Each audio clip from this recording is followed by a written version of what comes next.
उत्तर प्रदेश विधानसभा चुनाव के लिए कांग्रेस पार्टी ने अपनी पहली लिस्ट जारी कर दी। इस लिस्ट में 125 उम्मीदवार हैं, जिसमें 50 महिला उम्मीदवार भी शामिल हैं।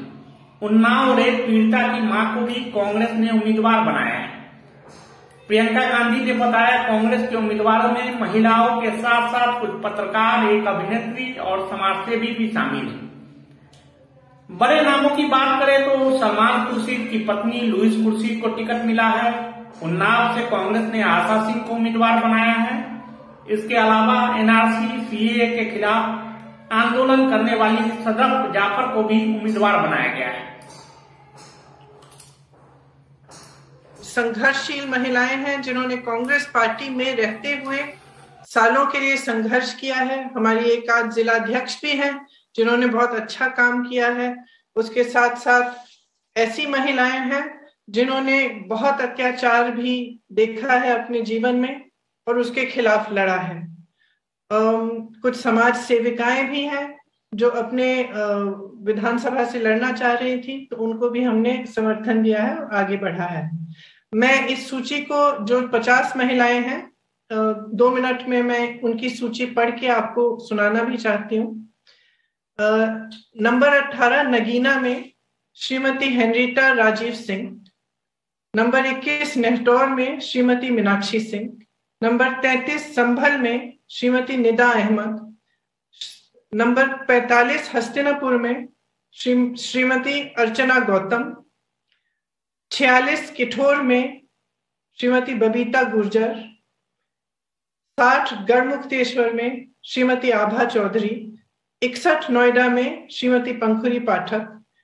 86 इतमादपुर में श्रीमती शिवानी सिंह बघेल। 94 में श्रीमती मनोज दीक्षित। 95 टुंडला में श्रीमती योगेश दिवाकर।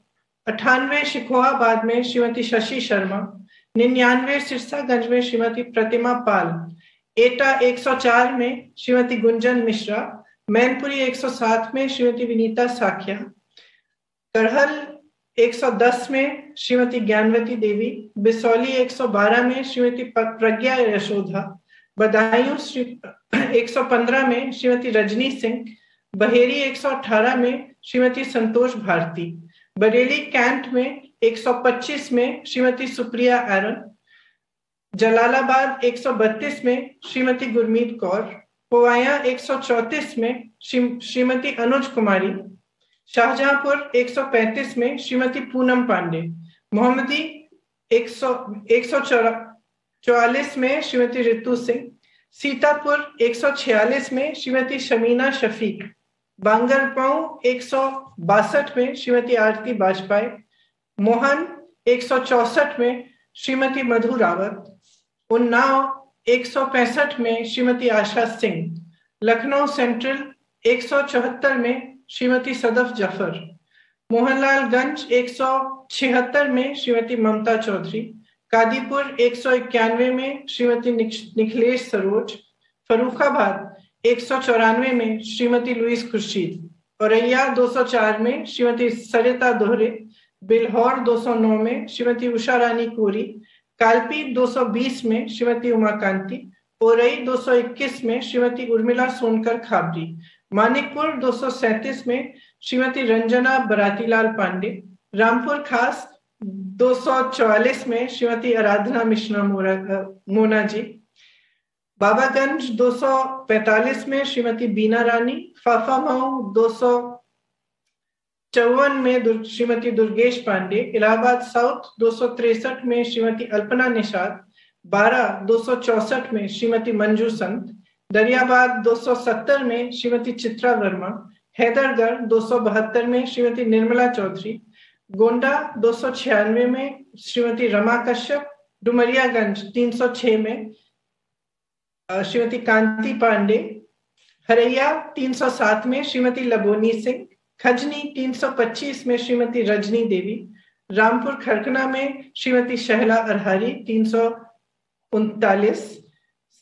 सागरी 345 में श्रीमती राणा खातून और मेहनगर 352 में श्रीमती निर्मला भारती। ये हमारी 50 महिलाएं हैं और मुझे बहुत खुशी और बहुत गर्व है कि ये सारी महिलाएं संघर्षशील हैं। कुछ आप तो पहचानते भी होंगे, जैसे आराधना जी जो हमारी CLP लीडर हैं, लुइस खुर्शीद जी जो कई बार चुनाव लड़ चुकी हैं। ऐसी महिलाएं हैं जो काफी बार चुनाव भी लड़ चुकी हैं, और ऐसी भी हैं जो पहली बार अपने संघर्ष के लिए, अपनी विचारधारा के लिए चुनाव लड़ रही हैं। इसमें खास तौर से मैं आपको बताना चाहती हूँ कि हमारी उन्नाव की जो प्रत्याशी हैं, जो उन्नाव का बहुत बड़ा रेप का केस हुआ था, उनकी माता जी हैं आशा सिंह जी, वो चुनाव लड़ना चाहती हैं और हमने उनको मौका दिया है कि अपने संघर्ष को वो जारी रखें। और जिस सत्ता के जरिए उनको दबाया गया, उनके परिवार के साथ तरह तरह के अत्याचार किए गए, उनके पति की हत्या की गई, उनके देवर जी आज भी जेल में हैं, उनकी बेटी का बलात्कार किया गया, उसके बाद एक्सीडेंट कराया गया, वही सत्ता अपने हाथों में लें और खुद के लिए अपनी लड़ाई लड़ें। इसी तरह से सोनभद्र में जो आदिवासियों के साथ हुआ था, एक नरसिंहार आपको याद होगा कि हुआ था, जिसमें 13 आदिवासियों की मौत हुई थी। उस समय एक लड़का, आदिवासी लड़का था रामराज गोंड, जिन्होंने उनकी आवाज उठाई, उनके लिए संघर्ष किया। आज रामराज गोंड हमारे जिला अध्यक्ष हैं, पिछले 2 सालों से हमारे जिला अध्यक्ष रहे हैं। उन्होंने राजनीति करनी शुरू की और आज वह सोनभद्र में उम्भा से वह खड़े होंगे और इस संघर्ष को जारी रखेंगे।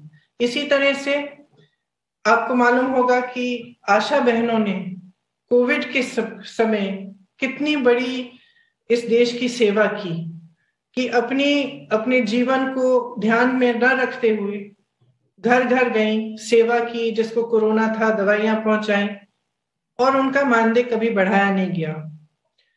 उस मानदेय को बढ़ाने के लिए एक संघर्ष किया गया था। इसमें पूनम पांडे जी आशा बहू हैं, वह उन्होंने संघर्ष को मजबूती से उठाया। हाल ही में आपने देखा होगा एक वीडियो में उनको खूब पीटा गया, पुलिस ने उनको पकड़ा, प्रशासन ने उनको मारा पीटा, बस में घसीट के ले गए, उनके ऊपर बैठ के उनका गला दबाया कि तुमने हिम्मत कैसे की ये सवाल उठाने के लिए।